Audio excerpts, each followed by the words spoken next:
तो मुझे इतना अच्छा लगा कि मुझे वहाँ से कॉल आई कि आपको लेक्चर के लिए आना है। तो मैं खुश इसलिए हुई कि मुझे बाबा जी का वहाँ पे दर्शन करना और सत्संग सुनने का मौका मिलेगा। तो मेनली मैं उस पर्पज़ से ही आई थी। तो आज का जो मेरा लेक्चर है वो है फॉर एडोलेसेंट, जो मुझे कहा गया था कि यहाँ पे यूथ होंगे, हमारे एडोलेसेंट्स होंगे, तो मुझे उनके लिए सबसे रेलिवेंट टॉपिक लगा था कि स्ट्रेस मैनेजमेंट अच्छा रहेगा और how to deal with their aggression और अग्रेसिव फीलिंग्स के साथ कैसे वो लोग डील कर सकते हैं। बिकॉज एडोलेसेंट में जो आज का जो सबसे कॉमन प्रॉब्लम है that is anger and aggression and also how to deal with the stress. So सबसे पहले मैं स्टार्ट करूँगी कि स्ट्रेस होता क्या है। सभी को पता होगा कि जब हम एक्सपीरियंस करते हैं तो किस तरह की हमारे अंदर चेंजेस आती हैं और क्या रिएक्शंस होती हैं। So stress is basically negative emotional experience. जब हम स्ट्रेस में होते हैं तो किसी तरह का हमें नेगेटिव फील होता है, तनाव फील होता है, जिसके बहुत सारे कॉन्सिक्वेंसेस हैं, like physiological, psychological, social, emotional, बहुत सारे कॉन्सिक्वेंसेस होते हैं। और ये जो कॉन्सिक्वेंसेस होते हैं इसलिए होते हैं कि ताकि हम उस स्ट्रेस के साथ या तो डील कर पाएँ या उससे भाग पाएँ। सो इसको थोड़ा मोर क्लियर करती हूँ। तो स्ट्रेस जो है, स्ट्रेस को हम हमेशा कहते हैं कि ये नेगेटिव है, मगर ज़रूरी नहीं है स्ट्रेस हमेशा नेगेटिव हो, स्ट्रेस पॉजिटिव भी होता है। हम इसको कंपेयर करेंगे कि इलेक्ट्रिसिटी जो बल्ब होता है उसके साथ अगर थोड़ी सी लाइट होती है तो बल्ब ठीक से जलता है, बट जब वो लाइट बहुत ज़्यादा हो जाती है तो बल्ब एकदम फ्यूज़ हो जाता है। सिमिलरली फॉर स्ट्रेस, अगर स्ट्रेस लाइफ में थोड़ा होगा, हम सबके लिए लाइक जैसे हम एग्जाम्स में स्ट्रेस होता है, जब डे टू डे लाइफ में हमें हर रोज़ किसी ना किस तरह का छोटा मोटा स्ट्रेस होता है, तो अगर वो स्ट्रेस एक लिमिट का होगा तो हमें वो मोटिवेट करता है। क्योंकि अगर हमें ये टेंशन नहीं होगी कि हमें एग्जाम आने वाले तो हम पढ़ेंगे नहीं, तो अगर थोड़ा अमाउंट का स्ट्रेस होता है तो वो हमें मोटिवेट करता है, हमारे लिए पॉजिटिव इफेक्ट क्रिएट करता है। बट वही स्ट्रेस जब जरूरत से ज़्यादा हो जाए और हम उसके साथ डील ना कर पाएँ, then it leads to a big problem, जो मैं भी आपको बताऊंगी कि उसके कॉन्सिक्वेंसेस क्या होते हैं। देन स्ट्रेस आता कहाँ से है, उसके कॉजेज़ क्या हैं। तो there are several causes of stress, जो मैं स्पेशली फॉर एडोलेसेंट्स के लिए मेंशन करूँगी। लाइक फ्रस्ट्रेशन हो गया। फ्रस्ट्रेशन क्या होता है, जब हम किसी चीज़ को अचीव करना चाहते हैं तो कोई ऑब्स्टेकल आ जाती है।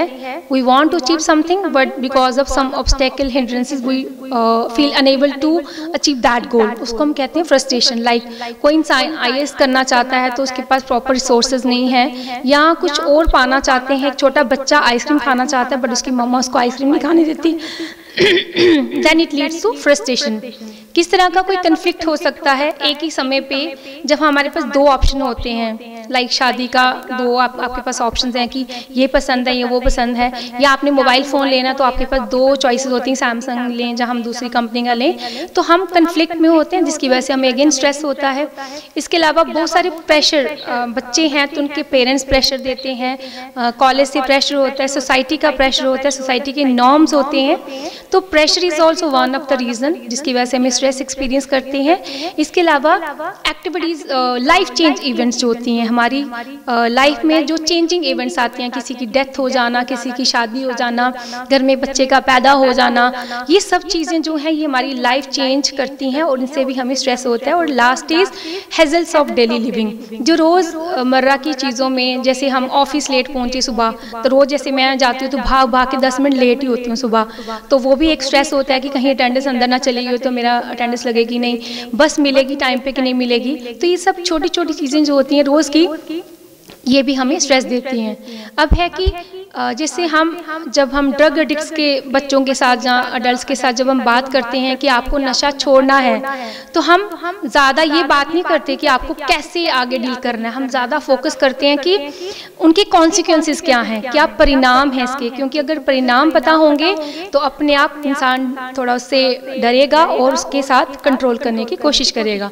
सिमिलरली स्ट्रेस जो है, आपको कभी रियलाइज़ नहीं किया होगा आप लोगों ने कि स्ट्रेस जो है उसके कितने बड़े ज़्यादा उसके एडवर्स इफ़ेक्ट्स हैं, जो हमारी हेल्थ के लिए, इवन हमारी मेंटल हेल्थ के लिए बहुत ज़्यादा हमारे लिए उसके इफ़ेक्ट जो हैं वो बुरे होते हैं। तो उनमें से पहला होगा हमारा फिजियोलॉजिकल इफ़ेक्ट्स। फिजियोलॉजिकल मतलब किसी को टेंशन बड़ी ज़्यादा होती है, लंबे समय से इंसान टेंशन में ही है, तो उसका जो फिजियोलॉजिकल, उसकी बॉडी जो सिस्टम है उसमें भी कुछ खराबियाँ आएंगी। लाइक क्या होगा उसमें, आपका जो बहुत सारे हार्मोन्स रिलीज होते हैं जब स्ट्रेस होता है, उन हार्मोन्स का फिर इफेक्ट पड़ता है हमारी बॉडी पे।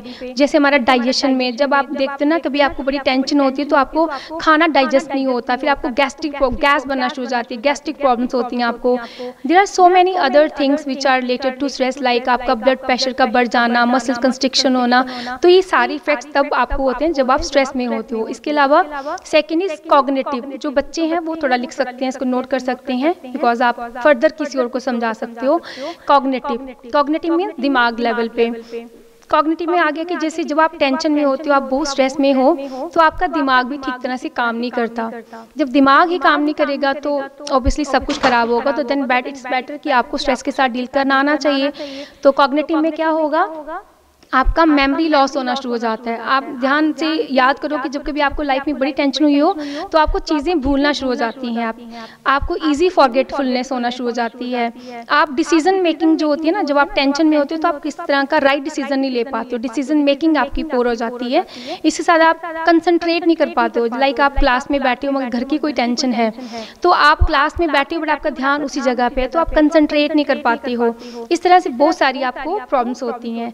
Third emotional problems. Emotional mean जब आप स्ट्रेस में होंगे तो आपको क्या क्या एक्सपीरियंस होगा, आपको फियर आपके अंदर आएगा, एंजाइटी आएगी, जेलसी होगी, गिल्ट होगा, आपको बहुत सारी ऐसी इमोशंस आएंगी negative. And fourth is behavioural consequences. Behavioural means जब हम, जैसे हम, मैंने कहा कि नशे के बहुत सारे कॉन्सिक्वेंसेज हैं, सिमिलरली जब हम स्ट्रेस में होते हैं तो हमें बहुत सारी बिहेवियरल चेंजेस हमारे में आ जाते हैं। लाइक जब बच्चे स्ट्रेस में होते हैं, कॉलेज के एग्जाम या स्कूल के एग्जाम्स होते हैं, 12th क्लास के बोर्ड एग्जाम, तो हम जब स्ट्रेस में होते हैं कि एग्जाम आ गए और प्रॉपरली हमने पढ़ा नहीं होता, तो हम क्या करते हैं, फिर हम अनहेल्दी खाना भी शुरू कर देते हैं कि पता नहीं होता सुबह का खाना दोपहर को खा रहे हैं और दोपहर का एकदम ज़्यादा खा रहे हैं कभी, और हमारी जो स्लीप है वो भी बिल्कुल डिस्टर्ब होती है। हम कभी रात को पूरी रात जगते हैं, लाइक मैं भी ऐसा ही करती थी, जो हमारी बिल्कुल अनहेल्दी हैबिट्स होती हैं कि पूरी रात को फिर जग के पढ़ना है, और उसकी वजह से अल्टीमेटली नेक्स्ट डे आपको 3-4 दिन नींद ही नहीं आएगी क्योंकि आपका स्लीप पैटर्न डिस्टर्ब हो चुका होगा।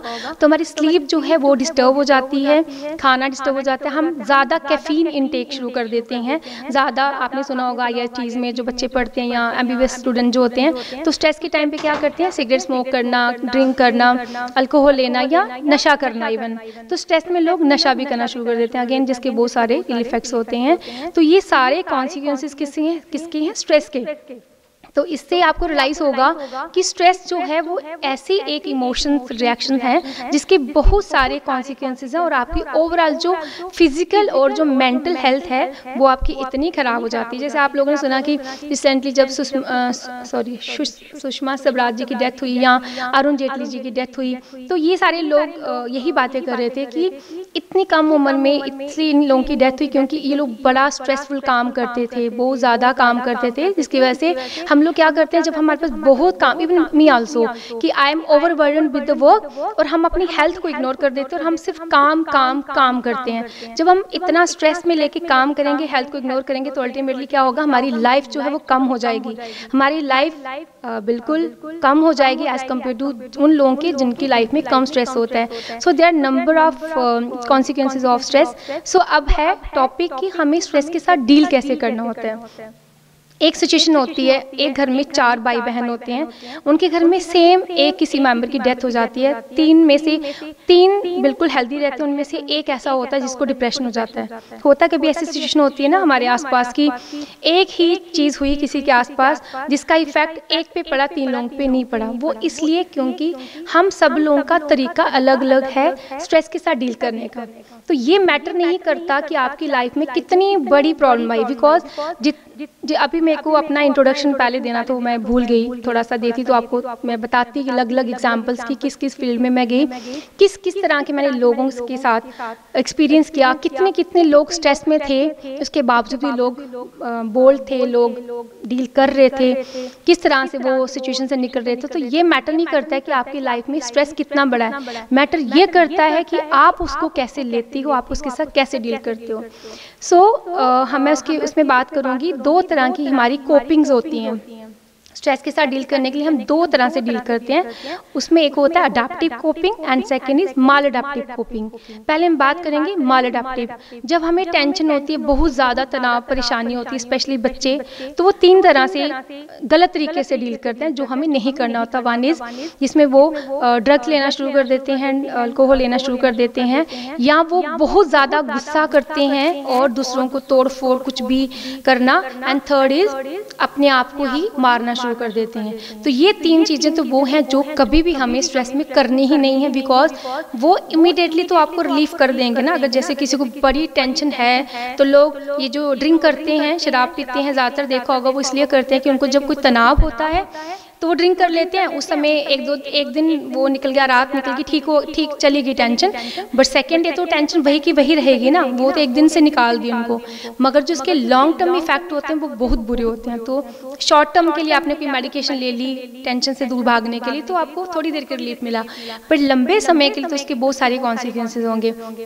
तो ये तीन होगी हमारी माल अडैप्टिव कोपिंग। अब हम बात करेंगे कि जो अडैप्टिव कोपिंग है, जो सही में हमें करना चाहिए, उसमें भी फर्दर हमारे पास दो टाइप की कोपिंग होती है। One is problem focus coping, another is emotion focus coping.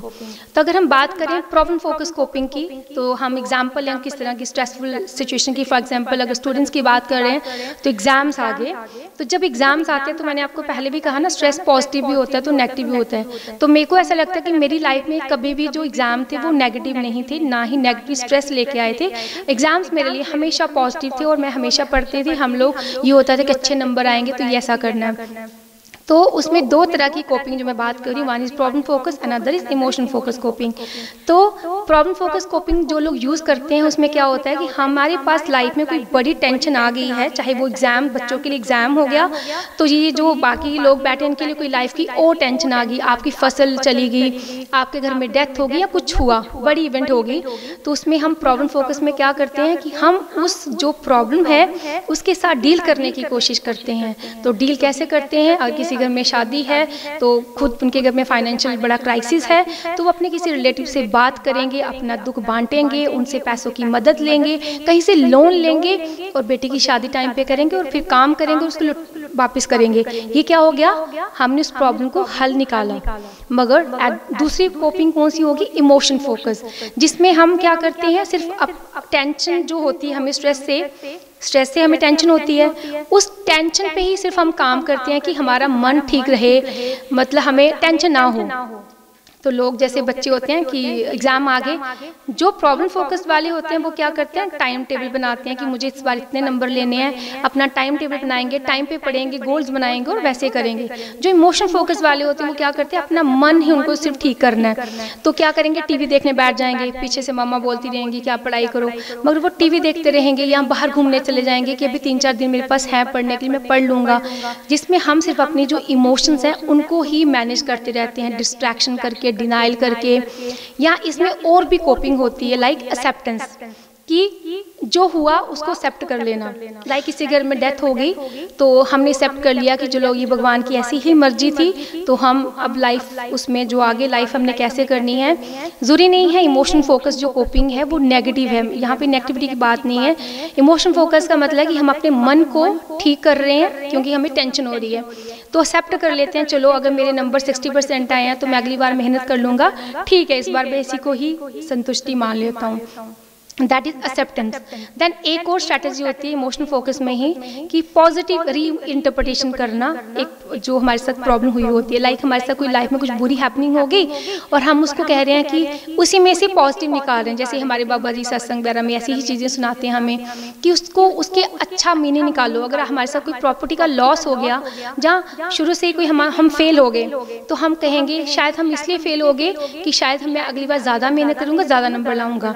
या किसी के साथ प्रॉपर्टी का लॉस हो गया तो शायद इस बार कुछ ऐसी ही भगवान की मर्जी थी, अब मैं और काम करूंगा और मेहनत करूंगा, तो मेरे पास देखो उस बंदे ने स्ट्रेस में से उसका पॉजिटिव मीनिंग निकाल के और मेहनत की। तो ये दो तरह की कोपिंग होगी, जिसमें मैंने कहा problem focus, another is emotional focus coping. अब बात यहाँ पे ये नहीं थी सिर्फ आपको समझाना है कि दो तरह की कोपिंग होती हैं। यहाँ पे बात ये है कि आपको अगर लाइफ में अच्छा जीना है, अच्छा रहना है, तो आप हमेशा प्रिपेयर्ड रहो कि आपको लाइफ में किसी भी तरह की परेशानी कभी भी आ सकती है, जो मैंने अपनी लाइफ से एक्सपीरियंस किया कि अच्छी भली लाइफ चल रही होती है, एकदम से आपकी लाइफ में कुछ भगवान ऐसा कर देते हैं कि आप सोच नहीं सकते, आपकी लाइफ इतनी बदल जाती है और आप ये इमेजिन नहीं कर सकते कि आप भगवान मेरे साथ भी ऐसा कर सकता है। तो बी प्रिपेयर्ड ऑलवेज कि आपके साथ लाइफ में कभी भी कुछ भी हो सकता है। Then you have to use a right type of coping at right place. जैसे मैंने कहा emotion focus and problem focus coping, तो आपको ये पता होना चाहिए किस सिचुएशन में कब आपको कैसे कोपिंग यूज करनी है। लाइक मैंने कहा एग्जाम्स की बात आ गई, सडनली एग्जाम आ गया, आपकी डेट शीट आ गई, अब ऑफलाइन एग्जाम होने ऑनलाइन नहीं होने, तो आपको प्रॉब्लम फोकस जो है अप्रोच यूज करनी है कि मैं टाइम टेबल बनाऊंगा, इतने घंटे पढ़ूंगा, मैं बाहर जाना बंद कर दूंगा, इतना खाना खाऊंगा, ऐसे ऐसे करूंगा, ये आपकी प्रॉब्लम फोकस अप्रोच होगी। बट लेट्स सपोज किसी की लाइफ में किसी को बड़ी बीमारी हो गई, कोई लाइक कैंसर हो गया किसी को, तो वहाँ पे क्या वो प्रॉब्लम फोकस अप्रोच कैसे यूज करेगा? सबसे पहले तो उसको पहले एक्सेप्ट करना पड़ेगा ना, वहाँ पे एक्सेप्टेंस करना पड़ेगा कि मेरे को अब भगवान ये बीमारी दी है, अब मुझे इसके साथ कैसे डील करना है, तो वहाँ पे वो देखना पड़ेगा। वहाँ पे अगर आप डिस्ट्रैक्शन डिनाइल करते हो तो उससे काम नहीं चलेगा, आपको पहले एक्सेप्ट करना पड़ेगा कि मुझे एक बड़ी बीमारी है, मुझे इसके साथ कैसे डील करना है। सिमिलरली अगर किसी घर में कोई ऐसा बच्चा पैदा हो गया जो डिसेबल है, जिसका मेंटल डिसेबिलिटी है या उसको किसी फिजिकल डिसेबिलिटी है या उसको कोई कम्युनिकेशन डिसेबिलिटी है, किस तरह की डिसेबिलिटी है, तो रोना तो बहुत आएगा, परेशानी तो बहुत होगी, बड़ा परेशानी होगी कि इंसान को लगेगा मेरी ज़िंदगी तो ख़त्म होगी, पर ज़िंदगी तो जीनी है ना हमें। तो उसमें क्या करना पड़ेगा, आपको पहले एक्सेप्ट करना पड़ेगा कि ये मेरे साथ ऐसा हुआ है, और अब मुझे उसके बाद क्या करना है, प्रॉब्लम फोकस अप्रोच लेनी है। अब मैं इस बच्चे को कहाँ कहाँ लेके जा सकती हूँ, कैसे इसका इंप्रूवमेंट किया जा सकता है, कैसे रिहेबिलिटेशन करवाई जाए, कैसे बच्चा बोले और कैसे अपने पाँव पे खड़ा हो। ये तो everything is a mixture of problem focus and emotional focus coping. और लेट सपोज कोई इंसान कैंसर की लास्ट स्टेज पे है, बिल्कुल मरने वाला है, मगर बहुत पेन है, बहुत सफरिंग है, तो वो क्या करेगा उस समय, क्या करेगा उस समय ही उसको डिस्ट्रैक्शन, वेंटिलेशन, ये इमोशनल फोकस कोपिंग यूज करनी है उसको कि अब तो पता है कि डेथ होने वाली है, थोड़े दिन रह गए हैं, तो मेरे पास तो कोई ऑप्शन नहीं, अब डॉक्टरों के पास भागेगा, पैसा लगाएगा, उसका तो कोई फायदा होने वाला नहीं।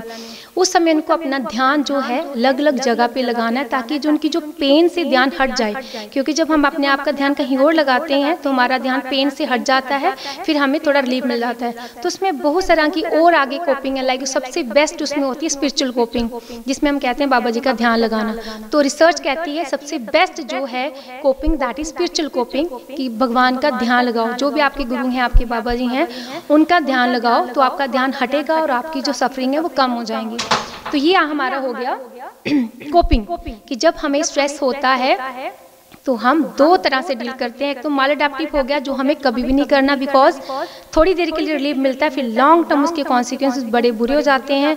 और अगर अडेप्टिव कोपिंग की बात करें तो उसमें हमारे पास प्रॉब्लम फोकस और इमोशन फोकस्ड है, मगर आपको पता होना चाहिए किस तरह की सिचुएशन में आपको किस तरह से आपको क्या आपके पास कुछ ऐसी इवेंट होगी है, तो आप उसमें से उसका पॉजिटिव मीनिंग निकालना है या उसको एक्सेप्ट कर लेना है।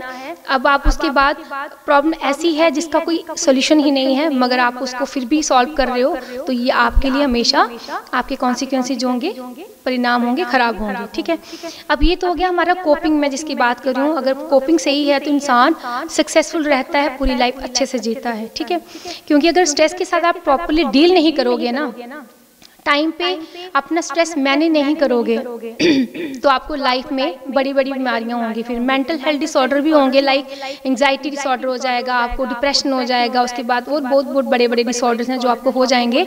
या आपको बहुत सारी फिजिकल बीमारियां हैं, जो जैसे मैंने आपको पहले भी कहा कि जो लोग अपनी सेहत का ध्यान नहीं रखते, टाइम पे स्ट्रेस लेते हैं, तो उनको उनमें से कैंसर भी है, डायबिटीज़ भी है, हाइपरटेंशन है, ब्लड प्रेशर है, उसमें अल्सर्स होते हैं, आपका अस्थमा होता है। ये सारी बीमारियां वो वाली लिस्ट है जो रिसर्च ने कहा है कि स्ट्रेस की वजह से ये बीमारियां होती हैं। तो इसका मतलब हमें टाइम पे अपना स्ट्रेस मैनेज करना आना चाहिए। अब इसके साथ थोड़ी सी मैं वो टिप्स दूंगी जो हम रोज डे टू डे लाइफ में अगर करते हैं तो हम अंदर से ही स्ट्रांग होंगे, इमोशनली स्ट्रांग होंगे और हमें स्ट्रेस कम एक्सपीरियंस होगा। लाइक फर्स्ट इज हमारा योगा, मेडिटेशन, डीप ब्रीदिंग या simply spending some quiet time. तो योगा मेडिटेशन जो है, आजकल तो इतनी वीडियोस नेट पे सब कुछ मिलता है, इवन जो हमारे बाबा जी सत्संग में सुनाते हैं, दैट इज़ ऑल्सो मेडिटेशन। तो अगर आप बाबा जी का नाम लेते हो, नाम शब्द लिया है और रोज़ रात को बैठ के 10 मिनट 15 मिनट जितना भी आप स्पेंड करते हो, तो उससे आपको काफ़ी आराम मिलता है, उसको आपको काफ़ी रिलीफ मिलता है। क्योंकि मेडिटेशन क्या होती है? ध्यान लगाना। अगर आप इसको अभी भी प्रैक्टिस करोगे ना, जैसे मेरी एक फ्रेंड मेरे साथ जब कॉलेज आती है तो कहती है कि मेरा दिमाग जो है ना वो शांत नहीं रहता, क्योंकि हर लेडी जब घर से सुबह निकलती है अपनी जॉब के लिए तो घर के बहुत सारे काम करके छोड़ के फिर जाना होता है। ये चीज़ तो अब हम समझ रहे हैं, जब हमारी वो वाली स्टेज आ गई, जब हम बच्चे थे तब तो हमें भी नहीं पता था। तो अब तो बहुत टेंशन होती है, शादी के बाद तो बहुत बहुत बहुत ज़्यादा है ना, कितनी रिस्पॉन्सिबिलिटीज़ होती हैं। तो बहुत, तो वो कहती है मेरे दिमाग में थॉट चलते रहते हैं, ख़त्म ही नहीं होते हैं। तो मैंने कहा कि जब आप बस में हम जा रहे होते हैं तो बाहर जो पेड़ पौधे होते हैं ना उनको देखा करो। इसको हम कहते हैं माइंडफुलनेस, कि जैसे आप यहाँ बैठे हो तो वहाँ जब आपका बड़ी टेंशन हो रही, कहीं दिमाग नहीं लग रहा, बट आप अपने आप को चाहते हो कि मैं अच्छा महसूस करूं, तो जो भी आपके पास चीज़ें हों, पंखा है आपके पास, ये चेयर पड़ी, कुछ भी पड़ा हुआ है, आप उनकी डिटेल देखो, उनको देखो ध्यान से। इसमें 4 टांगे लगी हैं, इसका रेड कलर है, इसका बड़ा अच्छा किसने बनाया, तो फटी हुई है, उसको देखो। उस समय क्या होगा, आपका दिमाग खाली हो जाएगा और आपका दिमाग एकदम रिलीफ मिलेगा। सिमिलरली जैसे आप नाम शब्द जब उसका सिमरन करते हो तो जब कंसंट्रेट करते हैं आप एक ही जगह पे, तो आपकी जो ज़िंदगी की पूरी परेशानियां होती हैं उनसे आपको भाग के कंसंट्रेट करना पड़ता है ना एक जगह पे, तो दिमाग जो वो खाली हो जाता है और आपका स्ट्रेस जो है वो चला जाता है। इसके साथ आप डीप ब्रीदिंग कर सकते हो रोज़ उठ के। मैं भी सुबह शायद यहाँ पे हुआ था मेडिटेशन का, मैंने पढ़ा था, मुझे पता नहीं कैसा था क्योंकि मैंने सुना नहीं, तो थोड़ा सा मैं आपको बता देती हूँ कि आपको डीप ब्रीदिंग रोज़ करनी चाहिए। वो तो योगा जो भी आप सुनते हो, रामदेव का भी या जो भी है, उसमें भी होता है कि आप सिंपली डीप ब्रीदिंग करोगे, जिसमें आपको सिंपली इनहेल एंड एक्सहेल करना होता है। आप 5 मिनट सुबह और 5 मिनट अगर शाम को रोज़ करते हो तो क्या होता है, जो हमारा फिजियोलॉजिकल सिस्टम है ना वो अपने आप शांत हो जाता है। फिर आपको कितना भी स्ट्रेस हो ना तो वो बॉडी अराउज कम होती है। इसका फ़ायदा ये है कि जब आप रोज़ डीप ब्रीदिंग करते हो, मेडिटेशन करते हो, तो जो आपका दिमाग है वो एक लेवल पे आ जाता है। फिर आपको पीछे से कितनी भी स्ट्रेस आए, वो लेवल जो है एक लेवल तक ही उठेगा, ज़्यादा उससे नहीं जाएगा, तो आप ठीक रहोगे। मगर अगर आप ये चीज़ें नहीं करते हो और आप एंशियस हो, तो जब आपको लाइफ में स्ट्रेस आएगा तो आप और ऊपर चले जाओगे, जिससे आपका कोई मे बी मेंटल डिसऑर्डर या आपको फिजिकल डिसऑर्डर जो है वो हो सकता है। इसलिए जो 5-10 मिनट की रोज डीप ब्रीदिंग या meditation, that is must for everyone. Next is exercise daily, physical exercise, क्योंकि there is a mind and body relationship. हमारे दिमाग का हमारी बॉडी के साथ रिलेशन होता है। अगर हमारे दिमाग में कोई प्रॉब्लम होती है तो हम फिजिकली काम नहीं कर पाते, नहीं होता ना, हमसे जोर नहीं लगता, हम थके थके, जब हमें कोई टेंशन होती है तो हम थकावट महसूस करते हैं, हमसे काम नहीं होता, हमारे में वो एनर्जी नहीं होती और मन करता है हम कहीं रेस्ट करें या चले जाएं कहीं पे। सिमिलरली जब हमारी बॉडी में कुछ होता है, बॉडी में पेन होती है, कुछ भी तकलीफ होती है, तो हम कंसंट्रेट नहीं कर पाते, हम एग्जाम नहीं दे पाते, हम पढ़ नहीं पाते। तो there is a mind body relationship. So अगर हम फिजिकली फिट रहेंगे तो हमारा माइंड जो है वो फिट रहेगा। तो सभी को हर रोज आधा घंटा जो है निकाल के वो एक्सरसाइज आपको कंपलसरी है, आपको करनी है अगर आपको लाइफ में अच्छी लाइफ विदाउट स्ट्रेस जीनी है तो। Next is law of use humour. आपको हमेशा हंसना चाहिए, आपको हमेशा मजाकिया होना चाहिए और हंसना चाहिए, जो हमारे में बहुत सारे लोगों में डेवलप नहीं होती चीज़ें ये वाली, क्योंकि हमारी पेरेंटिंग में भी थोड़ा कुछ ऐसा होता है। जैसे मैं भी अपनी मम्मा को बोलती हूँ, आपने हमें सब कुछ सिखाया, हंसना नहीं सिखाया। मेरी जो मेरे साथ फ्रेंड जाती है ना, वो भी ऐसी पर्सनैलिटी है उसकी कि थोड़ी रिजर्व हो, थोड़ी सी ऐसी, तो वो भी कहती है कि मेरे मम्मा पापा ने हमेशा ना हंसना नहीं सिखाया, सब कुछ सिखाया, हंसना नहीं सिखाया। बिकॉज अब हमें पता चला कि हंसना कितना ज़रूरी था। हम इतने सीरियस हो गए हैं, इतने पढ़ाई में डूबे हुए हैं, हमने सिर्फ पढ़ाई पढ़ाई पढ़ाई की, बट हमने हंसा तो है ही नहीं, और अब हमारी आदत भी नहीं है हंसना। बट हा हा हा हा हंसना, that is really very good for आपकी हेल्थ के लिए, क्योंकि अगर आप मजाकिया हो तो आपके हार्मोन जो हैं, जिस तरह से टेंशन में आपके हार्मोन निकलते हैं और बुरा इफेक्ट करते हैं, सिमिलरली जब आप हंसते हो, खुश रहते हो, तो आपके अंदर और हार्मोन निकलते हैं जो आपको अच्छा महसूस करवाते हैं और आपकी सारी जो बीमारियां उसमें से कटती हैं। आप देखना, ये कंपैरिजन है, रिसर्च कहती है जो लोग ज़्यादा हंसते हैं, खुश रहते हैं, उनकी लाइफ ज़्यादा लंबी होती है एज़ कम्पेयर टू जो लोग दुखी रहते हैं, सैड रहते हैं, परेशान रहते हैं, और उनको ही फिर लाइफ में बुरे नतीजे भी मिलते हैं। Next is be realistic. हम लोग क्या करते हैं, स्पेशली क्योंकि लेक्चर बच्चों के लिए, तो मैं बच्चों की ही बात करूंगी। बच्चों की क्या होता है, शुरू से उनको पता ही नहीं होता, मे बी कई बार पेरेंट्स की भी इतनी नॉलेज नहीं होती, या पेरेंट्स लिटरेट नहीं है, पढ़े लिखे नहीं हैं, तो बच्चों को अपनी अपनी रियलिस्टिक एक्सपेक्टेशन उनकी नहीं बनती हैं। लाइक मैं एग्जांपल दूंगी, मेरे जहाँ पे मैंने आपको अपना इंट्रोडक्शन नहीं दिया, मेरा एक्चुअली मास्टर्स है साइकोलॉजी में, देन उसके बाद मैंने एमफिल की थी दिल्ली यूनिवर्सिटी से, जो क्लिनिकल साइकोलॉजी में है, और कोई रेयरली ही उसको जम्मू में अभी तक कुछ ही लोगों ने की है। देन मेरा पीएचडी में फिर सिलेक्शन हुआ जामिया मिलिया इस्लामिया में, बट मैंने कंटिन्यू यहाँ पे की जम्मू यूनिवर्सिटी में। उसके बाद मैंने नेट क्वालिफाई किया, जेआरएफ क्वालिफाई किया, देन एसआरएफ लिया। उसके बाद मैंने प्रिजन डिपार्टमेंट में एज ए जेल सुपरटेंडेंट की जॉब की, जिसके बाद मेरी कॉलेज में असिस्टेंट प्रोफेसर की जॉब लगी। फिर मैंने वो वाली जॉब छोड़ के कॉलेज में असिस्टेंट प्रोफेसर की जॉब की।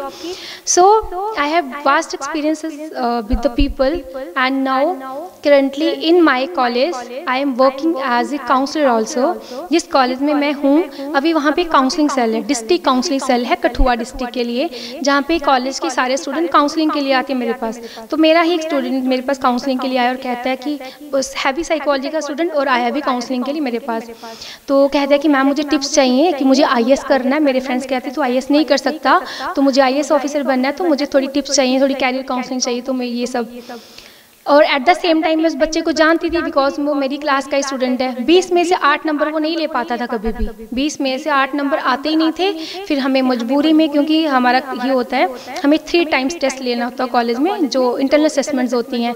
तो 20 नंबर की असेसमेंट होती है, इसमें हमें एक बार टेस्ट लिया, बच्चा फेल हुआ तो उसको सेकेंड चांस देना, फिर अगर फेल हुआ तो थर्ड चांस फिर से देना है। तो थर्ड में फेल तो इसको कभी पास नहीं करना है। बट हम सोचते हैं कि इंटरनल मार्क्स हैं, चलो हम पास ही करके भेजते हैं, फेल होता है तो बाहर वाले मार्क्स में फेल हो जाएगा।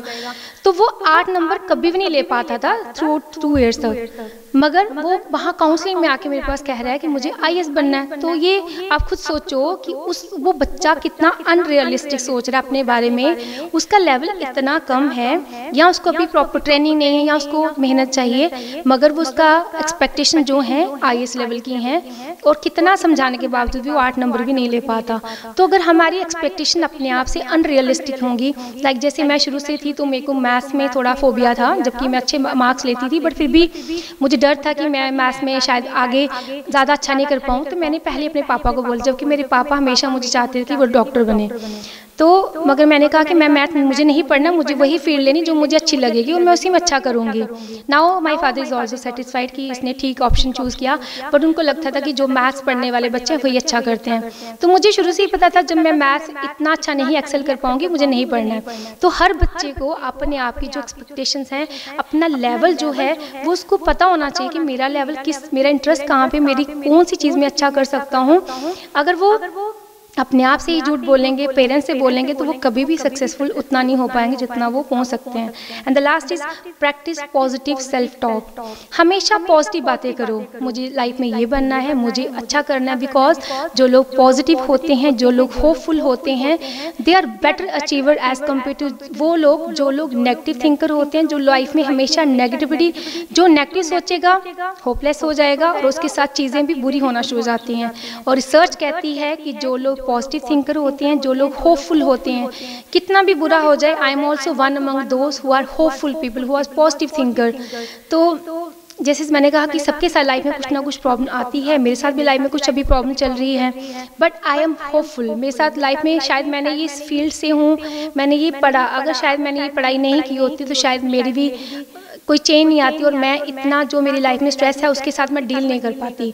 बट बिकॉज ऑफ दिस जो मैंने पढ़ा हुआ है, मेरा जो एक्सपीरियंस है, उस पढ़ाई को मैं अपने ऊपर भी अप्लाई करती हूँ। तो I am very much hopeful, I am very much optimistic. क्योंकि जो अगर हम एग्जाम्पल बताऊं कि ऑप्टिमिस्टिक कौन होते हैं और पेसिमिस्टिक कौन होते हैं, अगर आपके सामने मैं एक कांच के गिलास में पानी डाल के रखूंगी, हाफ गिलास, तो सबको मैं कहूँ अगर कि इसमें क्या दिख रहा है आप लोगों को, तो जो पॉजिटिव थिंकर होंगे वो सबको गिलास आधा भरा हुआ नजर आएगा। मगर जो नेगेटिव थिंकर होंगे उनको कहें, वो सब कहेंगे, मैं क्लास में ऐसे एक्सपेरिमेंट करती हूँ तो आधे बच्चे मेरे ये बोलते हैं, मैडम आधा पानी का भरा हुआ गिलास है, तो आधे कहते हैं मैम आधा खाली गिलास है पानी।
एग्जाम्पल जहाँ पे पेरेंट्स और बच्चों में मिसकम्युनिकेशन या उनका प्रॉपर कम्युनिकेशन नहीं होता।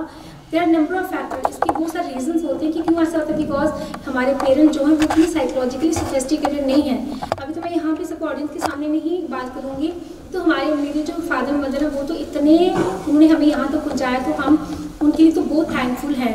बट अभी जब हम बड़े हो गए ना, चारों भाई बहन, और अपने अपने फील्ड में पहुँच गए, अब हमें लगता है कि उन्होंने हमारे साथ ये नहीं किया, उन्होंने हमारे साथ ये नहीं किया, शेयरिंग नहीं की, हमारे साथ कभी बैठे नहीं, कभी गप्पे नहीं लगाई, तो हम उनको मगर पॉजिटिवली देते हैं। बिकॉज चलो हम सक्सेसफुल हो गए, मगर अभी जो आपकी तरह यूथ हैं, यंग जनरेशन है, तो सभी तो एक जैसे नहीं होते ना कि उसके साथ डील कर पाएँ। बहुत सारे बच्चे हैं जो उसके नेगेटिव चले जाते हैं कि पेरेंट्स हमारी बात नहीं सुन पा रहे हैं, बहुत सारी। तो ज़्यादातर काउंसलिंग जो है वो पेरेंट्स के लिए चाहिए कि वो साइकोलॉजिकली सोफिस्टिकेटेड हों, बच्चों की बात समझें, उनका पर्सपेक्टिव भी समझें, और फिर आगे उस चीज़ का सोल्यूशन हो। और रही बात, अगर यहाँ पे पेरेंट्स नहीं है तो फिर आपको ही सब कुछ मैनेज करना है। तो अगर आप अग्रेसिव होते हो, अगर आपको ऐसी फीलिंग्स आती हैं, तो मैंने स्ट्रेस का भी बात की, अब एग्रेशन की भी बात करूँगी कि आपको किस तरह से आप डील कर सकते हो, ठीक है। और अगर आपको कभी लगे लाइफ में जैसे प्रॉब्लम्स बहुत ज़्यादा हैं, मेरे घर के आसपास ही कितने लोगों ने सुसाइड किया रिसेंटली, अभी मेरे एरिया में ही यंग जो थे, अभी रिसेंटली पिछले हफ्ते हमारे घर में एक लड़की आती थी काम करने, तो उसकी बहन ने सुसाइड कर लिया। यंग जो थे काफ़ी लोगों ने मतलब किया, बिकॉज उनका इतना लेवल पहुंच जाता होगा कि उसके आगे उनको लगता है कि हमें सोल्यूशन नहीं मिल रहा। तो बेटर ये होता है कि जब भी आपको लाइफ में कभी लगे कि आपको बहुत मुश्किल फील हो रहा, बहुत तनाव फील कर रहे हो, तो आप हमेशा ना एक मेंटल हेल्थ प्रोफेशनल के पास जरूर जाना चाहिए। Go and meet with a mental health professional, चाहे वो काउंसलर हो, चाहे वो कोई साइकेट्रिस्ट है या कोई सोशल वर्कर है, आपको उनसे मिलना चाहिए और अपनी प्रॉब्लम जो है वो टाइम पे सॉल्व करनी है। और अगर फिर भी कुछ ना हो तो मैं आप सबको अपना नंबर दे के जाऊँगी। अगर भी लाइफ में आपको कभी भी कहीं ऐसी सिचुएशन आए कि आपको लग रहा है कि डील करना मुश्किल हो रहा है, आप मुझे किसी भी समय कॉल करो, I am always ready to help you, ठीक है। किसी और को कुछ पूछना है? Ma'am, I have one question.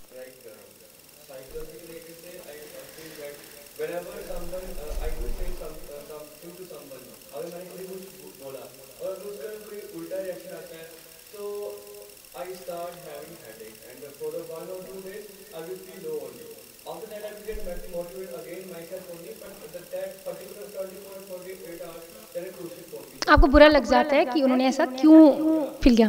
तो इसका जब मैंने ये प्रोफेशन शुरू किया, जब मैं दिल्ली यूनिवर्सिटी भास, वहाँ पे एक मेंटल हॉस्पिटल है शादरा में, जहाँ पे मेरी ट्रेनिंग है 2 साल की, जब मैंने वहाँ पे शुरू किया ये चीज़ें करना, तो रिसेंटली मेरे पास कुछ ऐसे ही पेशेंट आए, जैसे कोई जेठानी है तो देवरानी, उसने कोई सूट लाए तो देवरानी को पसंद नहीं आए तो रोना शुरू कर दिया। इतनी बड़ी बड़ी रोना शुरू करके इतनी बड़ी बड़ी बीमारियाँ होगी, OCD हो गया, एंग्जाइटी होगी, फोबियाज, इतनी प्रॉब्लम डेवलप होगी ओनली बिकॉज कि वो दूसरों को खुश नहीं कर पाए।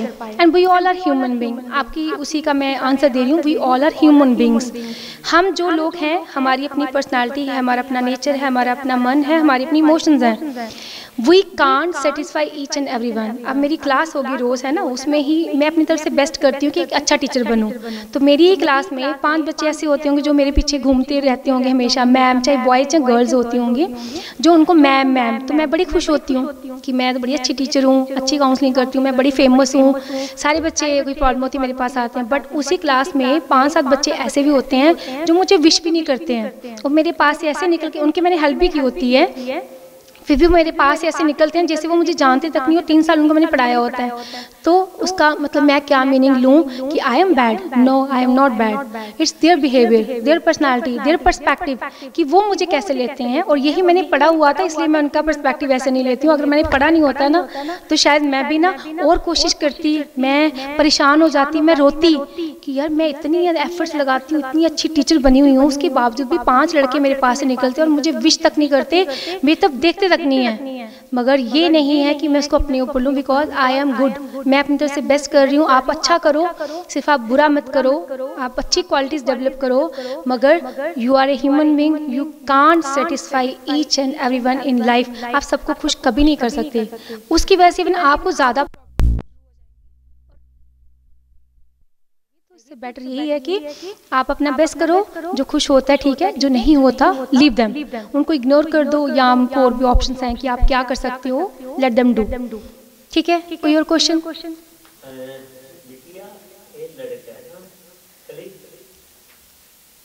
ਇਹ ਸਿਹਤ ਦਾ ਵੀ ਕੀ ਸਾਰਾ ਕੁਝ ਸਮੇਂ ਤੋਂ ਇਹ ਵਿਚਾਰਾ ਨਾ ਜਿਵੇਂ ਮਾਂ ਨੂੰ ਗੱਲ ਪੈ ਜਾਏਗਾ ਫਿਰ ਇਹਨੂੰ ਡਾਕਟਰ ਕੋਲ ਦੱਸਿਆ ਵੈਸੇ पर परिवार चो भी गरीब है, मैं ही रखा हुआ। अच्छा, कुछ हुआ था बुरा, कुछ हुआ लाइफ में, कुछ ऐसी चेंज, कुछ चेंज आई लाइफ में, कुछ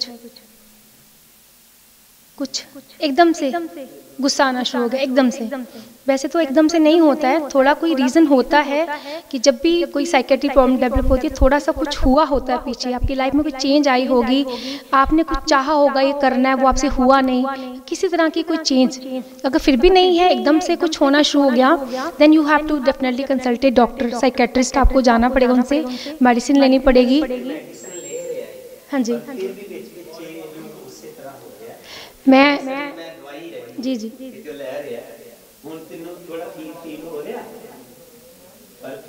मैं बाद में बात कर लूँगी इनसे अलग से भी। और मैं जी जी सर जी, तो मेरे भाई का मैं नंबर दे के जाऊँगी, साइकेट्रिस्ट हैं वो, तो आप उनसे भी एक बार बात कर लेना, ठीक है। And the next topic is कि आप लोग ज़्यादा बोर ना हो जाए, बोरिंग हो जाएगा, तो मैं नेक्स्ट टॉपिक जो है that is aggression among youth and how what are their consequences and how you can deal with that. So aggression basically क्या होता है? अग्रेशन अगेन इज इमोशन, जैसे मैंने कहा स्ट्रेस नेगेटिव इमोशनल एक्सपीरियंस है। Similarly जो एंगर है हमारा, एंगर से बात करेंगे, गुस्सा आना, इट्स ए इमोशन। जैसे हमारी बाकी इमोशंस होती है ना, खुश होना, रोना, परेशान होना, गुस्सा करना, उसी तरह से गुस्सा करना भी हमारी एक इमोशन है। और जैसे हमारी बाकी इमोशंस का कोई अपना मीनिंग है, वैसे ही अग्रेशन का, गुस्सा होने का भी हमारा सर्वाइवल वैल्यू भी है। अगर हमें गुस्सा आता है एक लिमिट का, तो उससे हम क्या होते हैं, हम एक्साइटेड हो जाते हैं और अपनी हम डिमांड्स पूरी करवा लेते हैं जो हमारी ऐसे नहीं होती हैं। मगर जब यही गुस्सा एक लिमिट से ज़्यादा हो जाए तो ये एक खतरनाक प्रॉब्लम बन जाती है, जिसके बहुत सारे एडवर्स कॉन्सिक्वेंसेस होते हैं। तो हम स्टार्ट करेंगे कि जो अग्रेशन है वो कैसे, उसका विशेष सर्कल जो है कैसे बनता है। तो सबसे पहले उसका आता है एक the first phase is build up phase.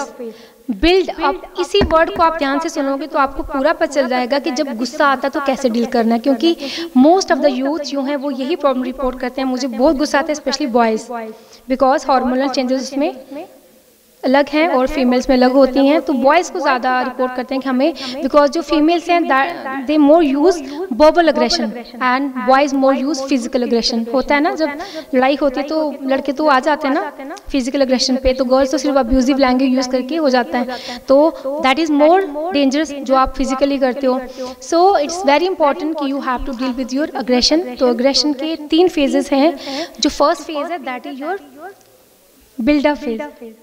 The first phase your is buildup phase. Buildup mean जब आपको कहीं से हल्का सा कोई स्टिमुलस मिला जिसने आपको एक्साइटेड कर दिया, जिसकी वजह से आपको थोड़ा गुस्सा अराउज हो गया, आपके अंदर आ गया। सेकंड इज एक्सप्लोजन फेज, जब आपने उस गुस्से को किसी के ऊपर निकाल दिया, चाहे आपने अब्यूजिव लैंग्वेज यूज की या आपने उसको फिजिकली हिट किया।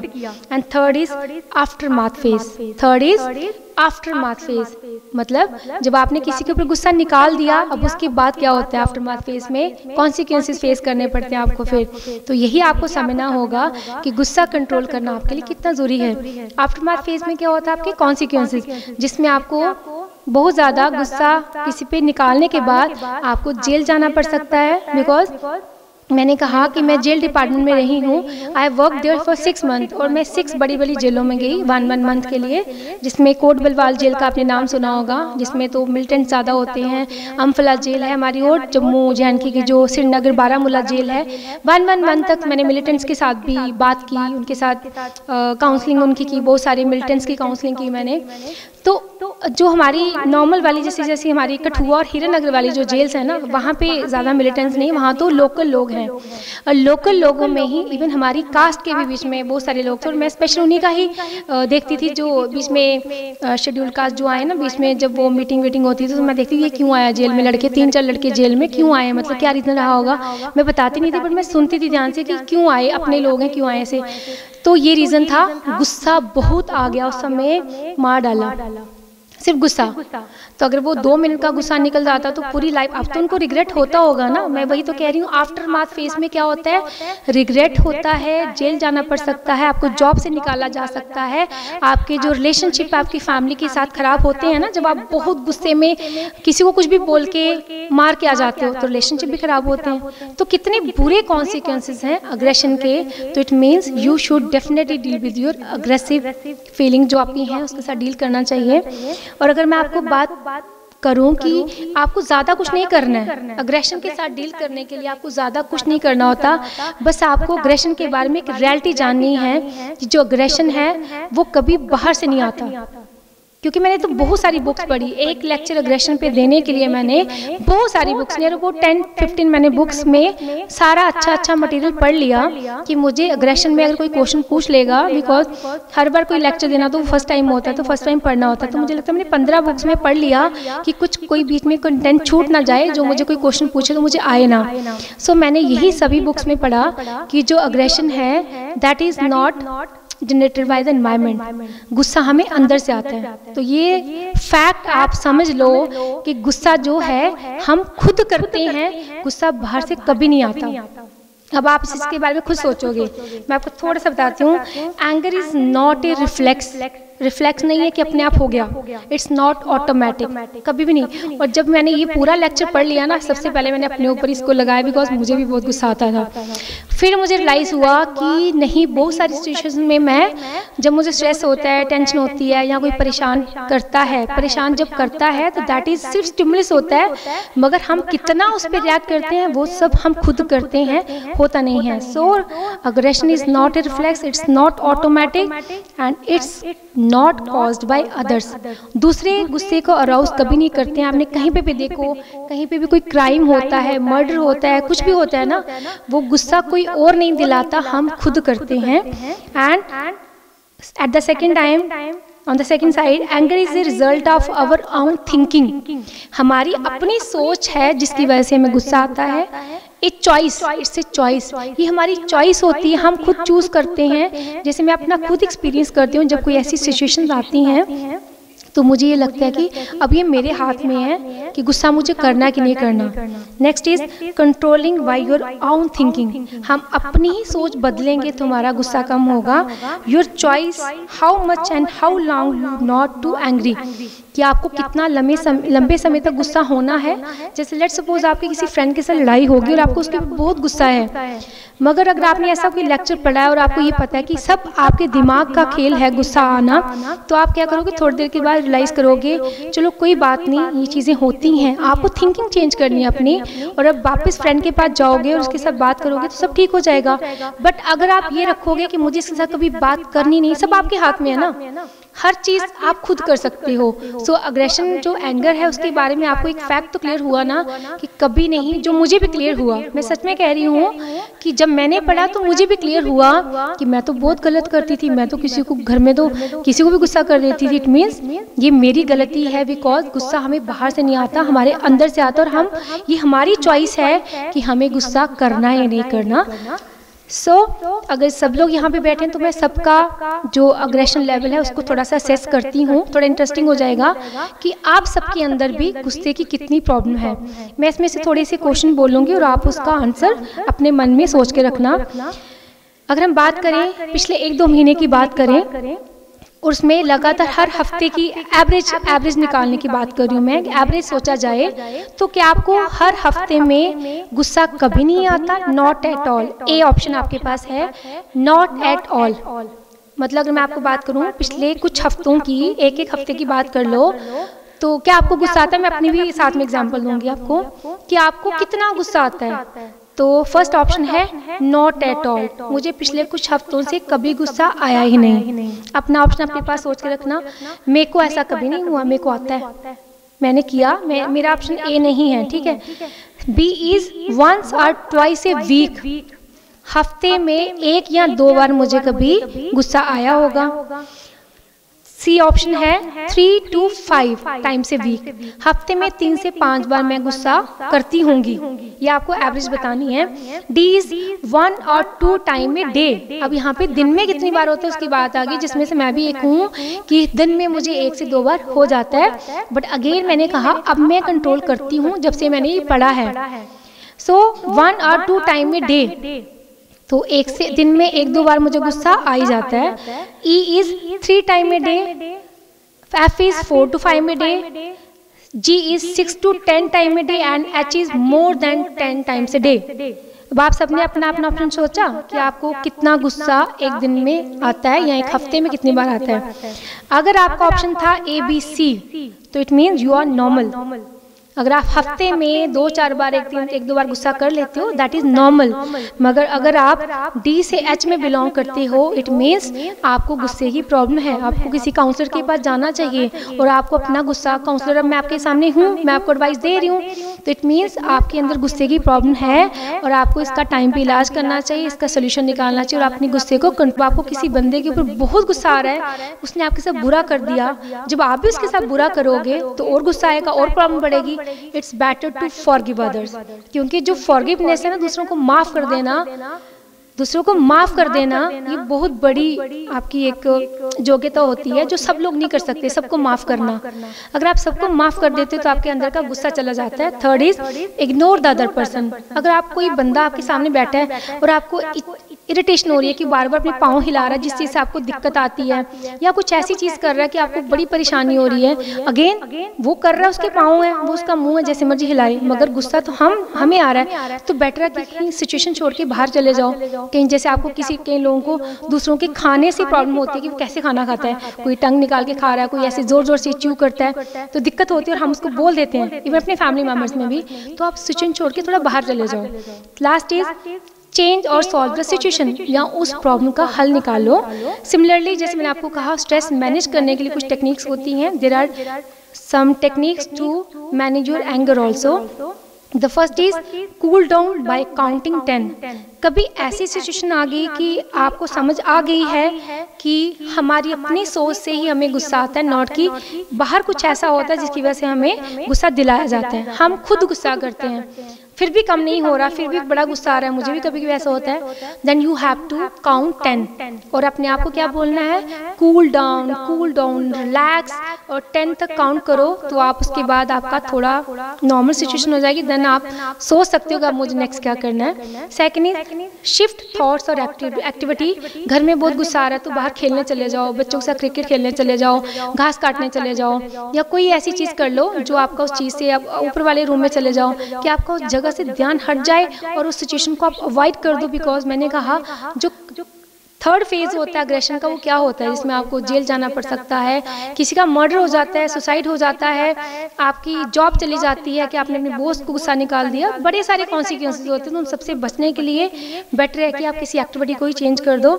स्लीप, टेक इनफ स्लीप, आपको ज़्यादा अच्छा स्लीप लेनी चाहिए, ज़्यादा सोना चाहिए। जो नॉर्मल एक अडल्ट के लिए 8 साल होते हैं, 8 आवर्स की स्लीप आपको मिनिमम लेनी चाहिए। जब भी आपको कभी लगे बड़ा गुस्सा आ रहा है, बड़ी प्रॉब्लम हो रही है, टेंशन, तो टेक इनफ स्लीप।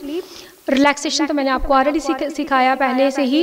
अगर आप मेडिटेशन करते हो, रिलैक्सेशन एक्सरसाइज करते हो, लाइक डीप ब्रीदिंग करते हो आप, तो वो आपका सिस्टम, फिजियोलॉजिकल जो सिस्टम है वो आपका अल्टीमेटली थोड़ा नीचे आ जाता है। तो जब आपको गुस्सा बहुत भी आएगा, जब बहुत कोई स्ट्रेसफुल सिचुएशन भी आएगी, तो आपका अराउजल लेवल जो है वो एक लेवल तक रहता है, बहुत ऊपर नहीं जाता है। तो बेटर कि सभी लोग हमेशा अपनी रिलैक्सेशन एक्सरसाइजेज जो हैं वो ज़रूर करें।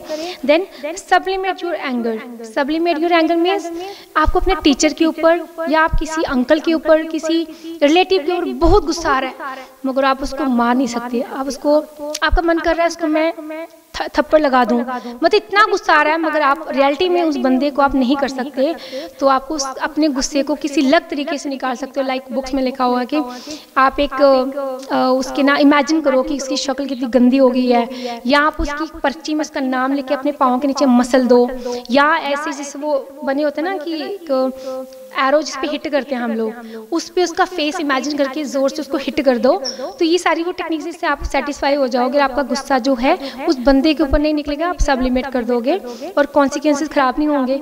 गुड ह्यूमर, मैंने कहा जैसे मैंने स्ट्रेस की बात की ना कि आपके लिए सेंस ऑफ ह्यूमर, हंसना और मजाक करना, जोक्स क्रैक करना, फ्रेंड्स के साथ गप्पे लगाना, बैठना, ये आपके लिए स्ट्रेस के लिए भी ज़रूरी है और आपका एंगर मैनेज करने के लिए भी बहुत ज़रूरी है। अगर आप खुश रहोगे तो आपको गुस्सा ही नहीं आएगा ना, दो चीज़ें एक साथ हो नहीं सकती। अगर आप खुश हो तो आप उदास नहीं साथ में हो सकते, अगर आप खुश हो तो उसी समय आपको गुस्सा नहीं आ सकता। तो प्रैक्टिस सेल्फ ह्यूमर जनरेट करो और खुश रहो।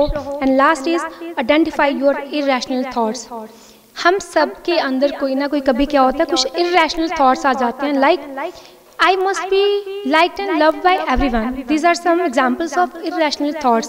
जैसे मैंने कहा कि मेरे अंदर भी एक्चुअली irrational thought है कि जब मैं क्लास में पढ़ाती हूँ मुझे एक बहुत अच्छा टीचर बनना है, सारे बच्चे जो है ना मेरी क्लास के सब यही कहें कि रचना मैडम तो बहुत अच्छी है। But this is my irrational belief, क्योंकि अगर मैं ऐसा सोचूंगी तो मैंने अभी आपको कहा मैंने तो सब पढ़ा हुआ है, अगर मैं ऐसी सोच रखूंगी तो जब मेरे पास में से 5 बच्चे मुझे बिना विश किए निकल जाएंगे ना तो मुझे बहुत बुरा लगेगा और मुझे डिप्रेशन हो जाएगा, क्योंकि मेरा इरैशनल। तो आपको इस तरह के जो आपने इरैशनल बिलीफ रखे होते हैं ना दिमाग में कि मुझे हमेशा अच्छा ही बनना है, मुझे सबको खुश करना है, मेरे को एक अच्छा ही बेटा बनना है, मुझे ऐसा करना है, तो इस तरह की जो थिंकिंग है उसको आपको बदलनी है। तभी आपकी जो जब भी कुछ ऐसी सिचुएशन आएगी तो आपको इतना आपके अंदर अग्रेसिव फीलिंग्स आपके अंदर नहीं आएंगे।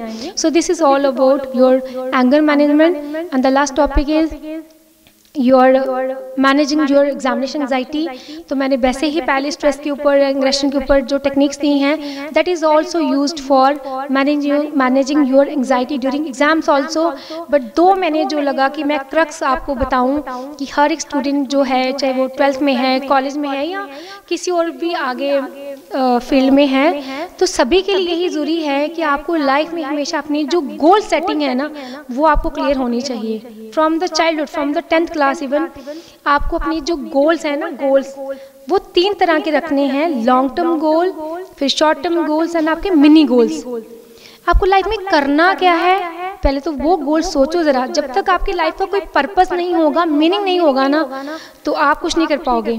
और ये कहते हैं ना कि डेडिकेशन से सब कुछ मिलता है, और बाबा जी की दया से मेरी फैमिली में और हमें मुझे तो ऐसा लगता है कि मुझे तो बाबा जी ने बहुत ही दिया। जितना मैंने कभी छोटे होते इतना कभी सोचा भी नहीं होगा मैं प्रोफेसर बनूंगी। हाँ, छोटी हम बातें तो करते हैं टीचर बनूंगी, बट जितना मैंने सोचा नहीं होगा उससे ज़्यादा, ज़रूरत से ज़्यादा मुझे मिला। मगर साथ में ये भी था कि मैंने बहुत हार्डवर्क किया, बहुत ज़्यादा हार्डवर्क किया, और मेरे को बचपन से ही जिन जिन चीज़ों का शौक़ था मुझे वो सब चीज़ें मिली। मुझे ड्रीम था कि मैं अपने जम्मू से निकल के बाहर पढ़ने जाऊँ, मुझे दिल्ली यूनिवर्सिटी पढ़ने जाना था, मेरा ड्रीम था कि मैं पढ़ने जाऊं, और वो मेरा ड्रीम, उसके लिए बहुत बड़ी मेहनत करनी थी मुझे, क्योंकि एक ही सीट थी नेशनल लेवल की, एक ही बच्चा आ सकता था, तो मुझे पढ़ना वही था और मैंने वो ड्रीम पूरा किया। मुझे था कि मुझे बाहर की किसी यूनिवर्सिटी में अपना नाम, चाहे मैं PhD करूँ ना करूँ, बट मेरा किसी बड़ी यूनिवर्सिटी में नाम होना चाहिए। तो जब भी मैं किसी इंटरव्यू में बैठती हूँ तो मैं वहाँ पर यही पहले बोलती हूँ, जामिया मिलिया इस्लामिया में सिलेक्शन हुआ था मेरा PhD के लिए, आगे की नहीं, वो अलग कंडीशन थी। तो जो मैंने ज़िंदगी में सोचा कि मैं मेरा नाम बड़ा हो, मैं प्रोफेसर बनूं, तो जो मैंने सोचा मैंने उसी पे फिर काम करना शुरू किया। तो जब तक आपके गोल्स क्लियर नहीं होंगे ना, जब तक आप सोचोगे नहीं कि मैंने क्या बनना है, आप फिर करोगे नहीं। जब तक हम लाइफ में किसी भी चीज़ को लेके, चाहे वो आपके बच्चे का है, जब तक आपने ये नहीं सोचा होगा मेरा बच्चा ये चीज़ बनेगा, आप मेहनत नहीं करोगे, आप उसको डायरेक्शन नहीं दोगे, आपकी लाइफ में ऐसे ही चलती रहेगी, बस ऐसे ही, फिर आपका कुछ आगे नहीं होगा। तो फ्रॉम द वेरी बिगनिंग आपको अपने गोल्स जो है ना वो हमेशा क्लियर होने चाहिए कि लाइफ में मुझे पूरी एंड तक क्या करना है। अगर मुझे मेरे बेटे को या मुझे, बच्चों की बात कर रही हूँ, कि मुझे IAS करना है, तो IAS के लिए मुझे क्या करना पड़ेगा, उसके लिए कुछ शॉर्ट टर्म गोल्स भी होते हैं ना, कि मुझे पहले ग्रेजुएशन कंप्लीट करना है, साथ साथ में ग्रेजुएशन में ही मैं लोगों से नॉलेज लेके बुक्स पढ़ना शुरू कर दूंगी। उसके बाद मिनी गोल्स क्या होंगे? मिनी गोल्स ये होंगे कि आपको ज़्यादा परसेंटेज, अभी समय अगर आप सेमेस्टर 1 में हो कॉलेज में या फर्स्ट ईयर में हो, तो आपको यहाँ पे बहुत ज़्यादा परसेंटेज लेनी और नॉलेज गेन करनी है। तो इस तरह से आपके जो गोल्स हैं वो आपके क्लियर होने चाहिए। और सेकंड थिंग जो मैंने कहा, realistic goals, realistic expectation from your self. जैसे मैंने एग्जांपल दी अपने स्टूडेंट की कि वो 8 नंबर भी नहीं ले पाता, उसको बहुत, फिर मैंने उसको समझाया, मुझे लगा मे बी उसका लेवल होगा, मगर शायद वो पढ़ता नहीं है या उसको पढ़ना नहीं आता या रीज़न है, तो मैंने उसकी हेल्प भी की, मगर इतना उसका लेवल पुअर था कि साइकोलॉजी का ABCD भी नहीं पता, 8 नंबर भी वो 3 अटेम्प्ट में भी 8 नंबर नहीं ले पा रहा, but at the same time he is coming for counselling और जेन्युइनली आ रहा था, ऐसा नहीं कि वो फेक कर रहा था काउंसलिंग में आके मेरा टाइम वेस्ट कर रहा था, उसको सचमुच में ये था कि मुझे IAS करना है। मेरे रिलेटिव कहते तू कर नहीं सकता। तो अगर ऐसी अनरियलिस्टिक एक्सपेक्टेशन आपकी अपने आप से होंगी तो आप कभी भी सक्सेसफुल नहीं होंगे। तो अपना जो लेवल है आपको पहले उसका पता होना चाहिए कि मैं लाइफ में क्या कर सकता हूँ, मेरे इंटरेस्ट कहाँ पे है, मैं कितना कर सकता हूँ। So this is all about my today's lecture. अगर अभी भी किसी को कोई क्वेश्चन पूछना है तो वो मुझे पूछ सकते हैं।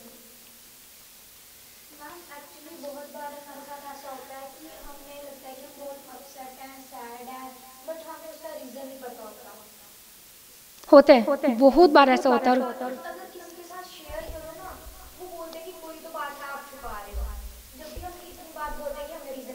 रीज़न होता है, हमें ऐसा लगता है रीज़न होता है, हमें पता इसलिए नहीं होता। जैसे अभी हर रोज़ की बात करो तो मैं ना कल परसों की बात करूँ कि मैं गुस्सा कर रही हूँ, बिकॉज मैं साइकोलॉजिस्ट हूँ तो मैंने सब पढ़ा था, मुझे पता है।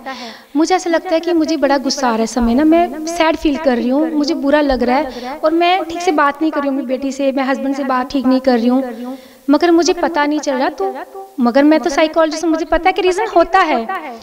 फिर मैंने आपको वापिस जाना होता है, आपको पूरा दिन का ना सुबह तक वापिस जाना है कि कहाँ पे कुछ हुआ, कहीं पे कुछ रह गया था जो आपसे कंप्लीट नहीं हुआ, या आपने किसी को कुछ कह दिया था जो आपके सबकॉन्शियस और अनकॉन्शियस में है पर कॉन्शियस में नहीं है। फिर आपको उसको कॉन्शियस में लाने के लिए पीछे जाना पड़ता है। फिर मैं अपनी सोच दौड़ाती हूँ, कहीं कुछ आज हुआ ऐसा, मेरा कोई काम छूट गया।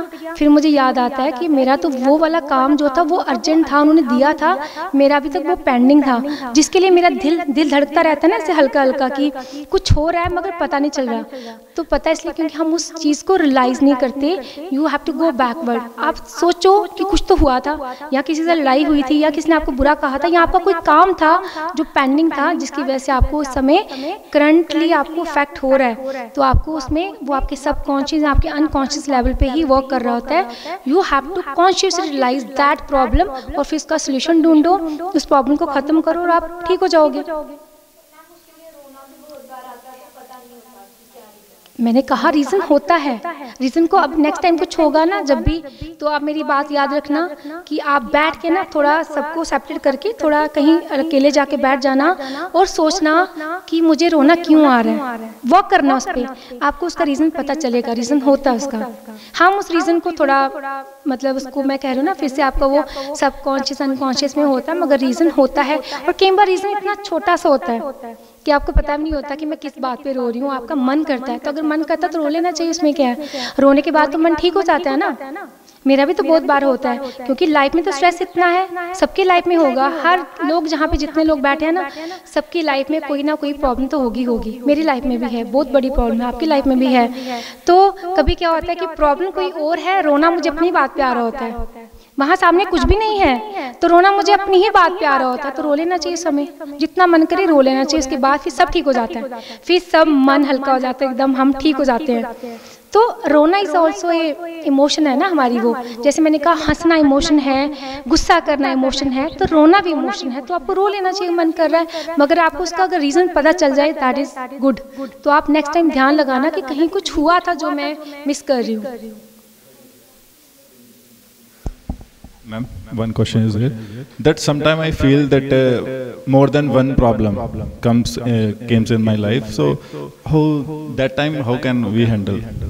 Because that time we confused everything, means that daily routine also confused that problem. We can't identify the particular problem where what it is.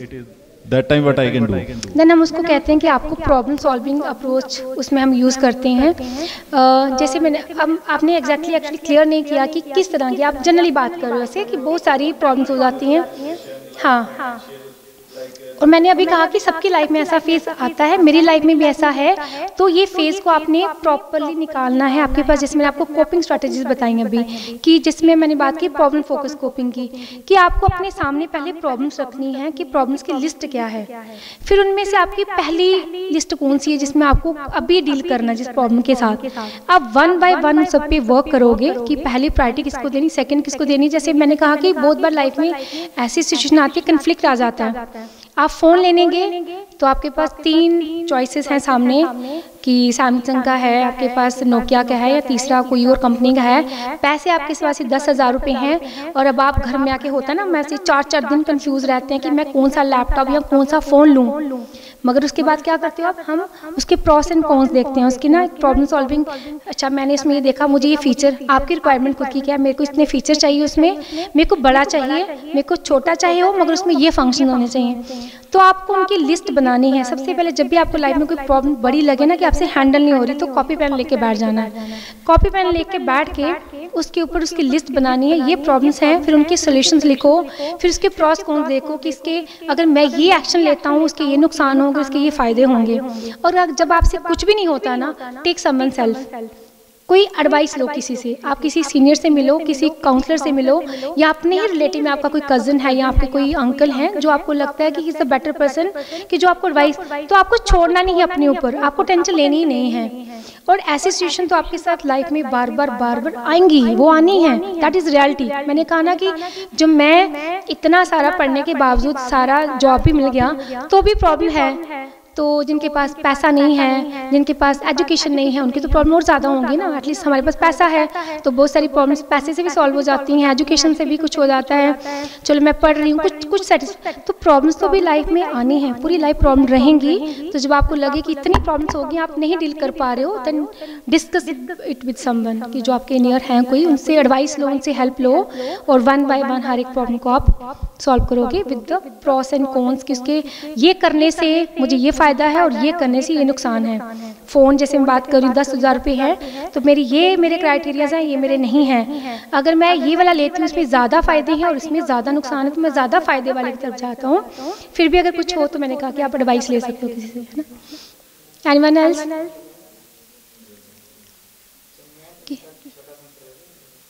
हाँ जी, हाँ जी, हाँ बिल्कुल, आइए आइए। जब भी हम हमारी सांस चलती है, अप एंड डाउन होती है, वो लाइन बिल्कुल अप एंड डाउन होती है। अगर वो सीधी हो जाएगी ना तो लाइफ खत्म हो जाएगी। बिल्कुल। तो हमारी एक्साइटमेंट नहीं रहेगी, मुश्किलें चाहिए, स्ट्रेस भी चाहिए, बिल्कुल, तभी काम। जैसे आपने भी बताया कि हमें स्ट्रेस लेना चाहिए, पर किसी लिमिट तक। बिल्कुल। वो लाइन ऊपर भी जाएगी, नीचे भी आएगी। जब वो सीधी हो जाएगी तब लाइफ खत्म हो जाएगी। बिल्कुल सही, बिल्कुल सही कहा। This is the part of life. मुश्किलें भी तो जिंदगी का एक हिस्सा है ना, तो होनी चाहिए। और ये तो हमारे बाबा जी रोज जब भी जो लोग सत्संग सुनते हैं रूटीन में, मुझे लगता है उनका क्वेश्चन तो वहाँ पे ही सॉल्व हो जाता है। इस तरह है, मैनू याद है कि कई बार असीं ना बिना सोचिया ही मुश्किलां लै लैंदे आ, हुंदा कुछ नहीं। सारे फील ना करन, वैसे ही मैं दसन लगा सच्चाई। लड़का है, उहदा ब्याह होया, खुश है, ब्याह हो गया, लेकिन थोड़े समय बाद परेशान हो गया, उहदी समझ ही ना आई। उहदी घर वाली कोलों परेशान जिहा हो गया। मैं क्या आखिर होया कि, कहंदा मैनू लगदा मेरी घर वाली मेरे वड्डे भरा नाल प्यार करन लग पई। बिना सोचिया, बिना विचारे। हुण ओह आपे ही कहंदा ही सत्कार करना, आपे ही क्या हुण सत्कार करना, मेरे वड्डे भाई साहब है, वो सत्कार करदी, प्यार ही हुंदा। लेकिन उन सोच के उन्नू ऐसा वहम हो गया, वो फिर कोई भी गल होए, मेरी घरवाली उहदे नाल, मेरी घरवाली उहदे नाल, इस तरह दा भी कई बारी हो जांदा। तो असीं सोचना हुंदा है कि जदों असीं आपे ही सोचने आ कि मेरे घर वाले दा सत्कार करे, ते आप मेरे वड्डे भरा दा सत्कार करे, आपे ही असीं उस सोच नूं। तो इस तरह दियां ही साडे जीवन च कई घटनावां हुंदियां जिहदे करके असीं बिना सोचे समझे डिप्रैशन च जाना शुरू हो जांदे। जेकर कोई भी है तुहाडे परिवारां च इस तरह की घटना, वो अपनी जगह, असीं अपनी जगह। तुसीं सोचो कि ठीक है कुछ भी करे, ये साडे इंडिया च। बाहर मैं देखिया, मैनू याद है मेरे नाल कोई गलबात कर रही लेडी, उहदे घर वाला आ गया, कहंदा सॉरी तुसीं गल कर रहे, मैं आम ही आ गया जल्दी नाल विच, मैनू पता नहीं तुसीं कोई गल कर रहे। ਇੰਨੇ ਇਸੇ ਕਰਕੇ ਲੋਕ ਪਾਗਲ ਨਹੀਂ ਹੁੰਦੇ। ਅਸੀਂ ਜ਼ਿਆਦਾ ਡਿਪਰੈਸ਼ਨ 'ਚ ਕਿਉਂ ਜਾਂਦੇ ਆ? ਅਸੀਂ ਨਿੱਕੀ ਨਿੱਕੀ ਗੱਲ ਨੂੰ ਸੋਚਦੇ ਰਹਿੰਦੇ ਆ, ਸੋਚਦੇ ਉਹਦੀ ਖੱਲ ਲਾਉਂਦੇ ਰਵਾਂਗੇ ਬਿਨਾਂ ਬੰਦਬਲ ਤੋਂ, ਤੇ ਉਹਦੇ ਨਾਲ ही ਅਸੀਂ सारी बीमारियां सोच से ही होती हैं। सभी कुछ सोच के साथ लिंक है ना, सब कुछ सोच के साथ। और ये जो बाबा जी ने बताया ना कि एक आदमी जो शक करता है वाइफ के ऊपर, तो ये तो बहुत एक कॉमन प्रॉब्लम है जिसका लोगों को पता ही नहीं है। एक्चुअली ये होता है, इसको हम कहते हैं डिलीजनल डिसऑर्डर, ये साइकेट्रिक बीमारी है और बहुत बड़ा एक डिसऑर्डर है ये। तो इवन मेरे रिलेटिव में भी मैंने 1-2 केस ऐसा देखा है। तो लोगों को लगता है कि ये सिर्फ शक करता है, इसकी वाइफ अच्छी है बट ये शक करता है, वो एक्चुअली में जानबूझ के नहीं करता। वो आदमी जो ऐसा कर रहा होता है ना कि मेरी वाइफ का घर के ही किसी मेंबर के साथ मतलब इसका अफेयर है और मैंने इसको देखा था, जबकि उसने देखा कभी नहीं होता। अपने से अजम्पशन बनाई होती है कि इसको मैंने उसके साथ देखा था, वहाँ देखा था, वो उसके साथ वहाँ रेस्टोरेंट में गई थी, ये सब अपने से होता है। तो इसका मतलब उस बंदे को दिमागी बीमारी है और उसको फिर हॉस्पिटल की ज़रूरत होती है, एक साइकेट्रिस्ट की ज़रूरत होती है। ना कि घर में इतना प्रॉब्लम बढ़ाएं, उनको हॉस्पिटल में डॉक्टर के पास लेके जाएं। बड़ी कॉमन प्रॉब्लम ये वाली, इसको हम कहते हैं डिलीजनल डिसऑर्डर। ठीक है, ठीक है।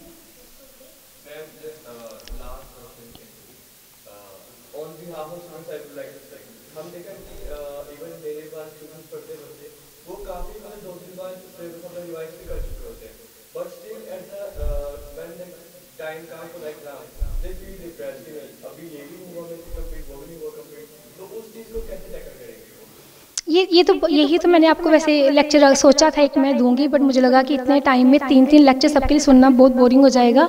दैट वाज आल्सो इम्पोर्टेंट कि एग्जामिनेशन, इसी को तो हम कहते हैं एग्जामिनेशन एंजाइटी, और ये तो नॉर्मल चीज़ है। मैंने कहा ना कि मैंने भी, हम हर एक स्टेज में जब भी एग्ज़ाम आते हैं, चाहे वो 10th का हो 12th का हो, सभी जो एग्ज़ाम होंगे आप सबको यही लगता है, हम सबको इवन रात को सपने भी आना शुरू हो जाते हैं ना कि मैं फ़ेल हो गया। आई थिंक ये सपना भी सबको आता होगा कि कल एग्ज़ाम है और रात को सपना उसी का आया कि मैं उस एग्ज़ाम में फ़ेल हूँ। तो this is called as examination anxiety, that is a normal thing. ये तो हम सबको अगर होगी तभी तो हम ज़्यादा पढ़ेंगे ना, और ये सबको लगता है, इसलिए इसके बारे में इतना वरी करने की ज़रूरत नहीं है कि हमें ऐसा क्यों लगता है। बिकॉज ये हर स्टूडेंट को, हर उस पढ़ने वाले इंसान को लगता है जिसने किसी एग्जाम में बैठना होता है, सबको, चाहे वो कितना भी हाई अचीवर है। बट हाँ, अगेन मैंने ये कहा कि अगर किसने ठीक से प्रैक्टिस की हो, ठीक से पढ़ा हो, अगर किसी की, सबका अपना अपना दिमाग है, सबका अपना अपना लेवल है। एक इंसान को सेम पेज एक बार रीड करने से आ जाता है, दूसरे को उसको 2 बार रीड करने से आता है, तीसरे को उसको 4 बार। मैं भी उनमें से मैं एक हूँ कि इस पेज को मैं 4 बार पढ़ूंगी तो समझ आता है। तो मेरे पास काउंसलिंग में जो बच्चे आते हैं ना, उनमें से ऐसे भी कुछ आते हैं कि मैम मैं याद बहुत करता हूँ, मुझे लर्न नहीं होता। तो अगर मैं अपनी शायद मैथ वाली उस स्टेज पे मैं अगर होती, वापिस चले जाऊँ, तो मैं भी किसी काउंसलर के पास जाती और कहती, जैसे मैं और मेरी सिस्टर, बाबा जी को तो हमारी पूरी फैमिली का पता है कि छोटी सिस्टर जो डॉक्टर है, तो हम दोनों एक ही क्लास में थे। तो उसका लेवल और मेरे लेवल में, जबकि मेरा लेवल ठीक है, क्योंकि मेरे को तो सब पता है कि मेरा लेवल ठीक है, मैंने तो बचपन से भी कभी अपने आप को कम नहीं समझा, मगर लेवल उसका ज़्यादा था, मेरा कम नहीं था, उसका ज़रूरत से ज़्यादा था। वो क्या, हमारे नोट सेम होते थे जो हम लेते थे फिजिक्स केमिस्ट्री के। तो उसने इसको एक पेज को ना सिर्फ देखना है ऐसे, उसने ऐसे देखा और उसने बोला दीदी लो। तो दीदी क्या कर, दीदी ने उसको 1 घंटा लगाना है पढ़ने में, और दीदी वो केमिस्ट्री का जो चैप्टर था वो 1 घंटे में लर्न करेगी। तो मैं उसको फिर लर्न करने के बाद फिर लिखूंगी, तो मेरी अपने, मैं भी उतने ही मार्क्स लेती थी, मेरे भी डिस्टिंक्शन आती थी उसकी तरह। बट हर इंसान का लेवल डिफरेंट है, हर का मेमोराइज करने का अलग तरीका है, सबकी अपनी कैपेसिटी है। तो अगर एक सेम फ्रेंड्स है और एक उसको एक ही बार में लर्न करके कहेगा कि मैं एग्जाम में पूरा लिखूंगा, दैट इज़ नॉट पॉसिबल। आपको एफर्ट्स लगानी है, रिविजन्स करने हैं, वो अपनी स्ट्रैटेजीज ढूंढो कि मुझे किस तरह से लर्न होता है। अगर आपने प्रॉपरली प्रैक्टिस की होगी तो आपको कभी डर नहीं लगता। और आपको, जैसे मैं हूँ ना, मैं हमेशा लाइफ में वेट करती थी मेरे एग्जाम कब आएंगे, क्योंकि मुझे वेट होता था रिजल्ट का कि मेरे बड़े नंबर आएंगे तो बड़ी रिलेटिव्स में हमारा बड़ा नाम होगा, इतने नंबर लिए, इतने नंबर लिए। तो अगर आपने अच्छे से वो चीज़ की होगी तो आप पॉजिटिवली एग्जाम का वेट करोगे। अगर आपने तैयारी ही नहीं की होगी तो आपको एंजाइटी वो जो है आपकी बढ़ जाएगी, वो इतनी बढ़ जाएगी फिर एग्जाम में जाके आपसे लिखा ही नहीं जाता। आपने देखा होगा ना, मेरे एग्जाम्स में भी बच्चे गिर जाते हैं, लड़कियां ना बेहोश हो गई कोई, फिर उसको पानी पिलाया, क्योंकि इतना एंजाइटी हो गई, उस एग्जाम का इतना स्ट्रेस हो गया, क्योंकि पढ़ा नहीं था ना, घर में तैयारी नहीं की थी, तो फिर यही होना था। तो अगर तैयारी आपकी पूरी होती है ना तो आपको फिर एंजाइटी कम होती है। तो हमेशा याद रखो, जितना कम तैयारी उतनी ज़्यादा एग्जामिनेशन एंजाइटी, जितनी कम तैयारी ज़्यादा, और ज़्यादा तैयारी तो एग्जामिनेशन एंजाइटी कम होगी और आपको खुशी वाली एंग्जाइटी होगी। एंग्जाइटी सबको होती है, मगर जिसको वेट होगा एग्जाम्स का उसको भी एंग्जाइटी, दिल धड़क रहा होता है, उसको भी नाइट में सपने आ रहे होते हैं कि मैं फेल हो जाऊंगी, डर सबको लगता है। That is a normal thing. Examination anxiety is a normal thing. आप अपनी सिर्फ प्रिपरेशन अच्छे से रखो।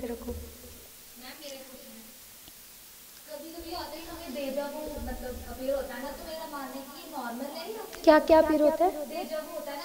डेजा चीज होती है हमारे साथ, तो हमें लगता है कि पहले भी हुई है हमारे साथ, मतलब हमें लगता नहीं कभी कभी होता है, मतलब मेरे साथ तो होता है, कभी चीज हो रही है बट मुझे लगता है कि नहीं ये चीज मतलब पहले भी हो चुकी है। ऐसा हो सकता है, बट मैंने कभी ऐसा सुना नहीं पहले कि ऐसा कुछ होता है, कि ऐसा लगता है, क्योंकि ज़ुरिन नहीं,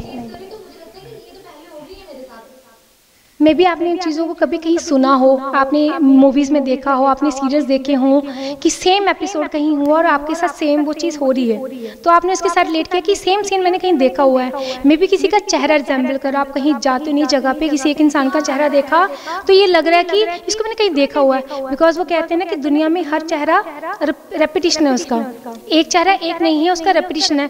तो मे भी वो चेहरा किसी के साथ रिजेंबल कर रहा है, तो आपको लगा इस इंसान को मैंने पहले भी देखा हो कहीं पे, तो वो सिचुएशन कभी ऐसी आपके साथ हुई, ऐसा लगा कि पहले भी कभी ऐसा हुआ। मे बी वो चीज़ आपने किसी एपिसोड में, किसी मूवी में या रियल लाइफ में भी कुछ ऐसा हुआ थोड़ा सा सिमिलर, और आप उसको उसके साथ रिजेंबल कर रहे हो कि ऐसा पहले भी हो चुका है।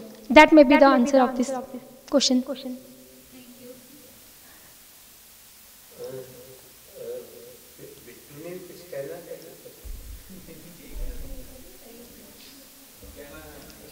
हाँ जी sir.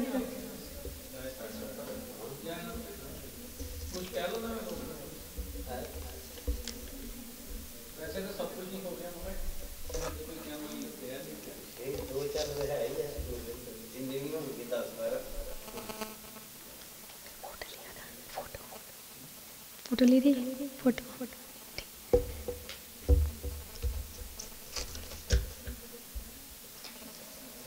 Thank you all the audience, thank you सारे स्टूडेंट्स को जिन्होंने पेशेंसली सुना, सारे जो भी ऑडियंस बैठी है, और specially thank you so much Baba ji को जिन्होंने मुझे इतनी बड़ी अपॉर्चुनिटी दी। तो मैं चाहूँगी बाबा जी मुझे फिर से बुलाएं और फिर से इसी बहाने में आऊँ और मुझे ऐसा मौका मिलता है। Thank you ma'am. आओ सर, आओ।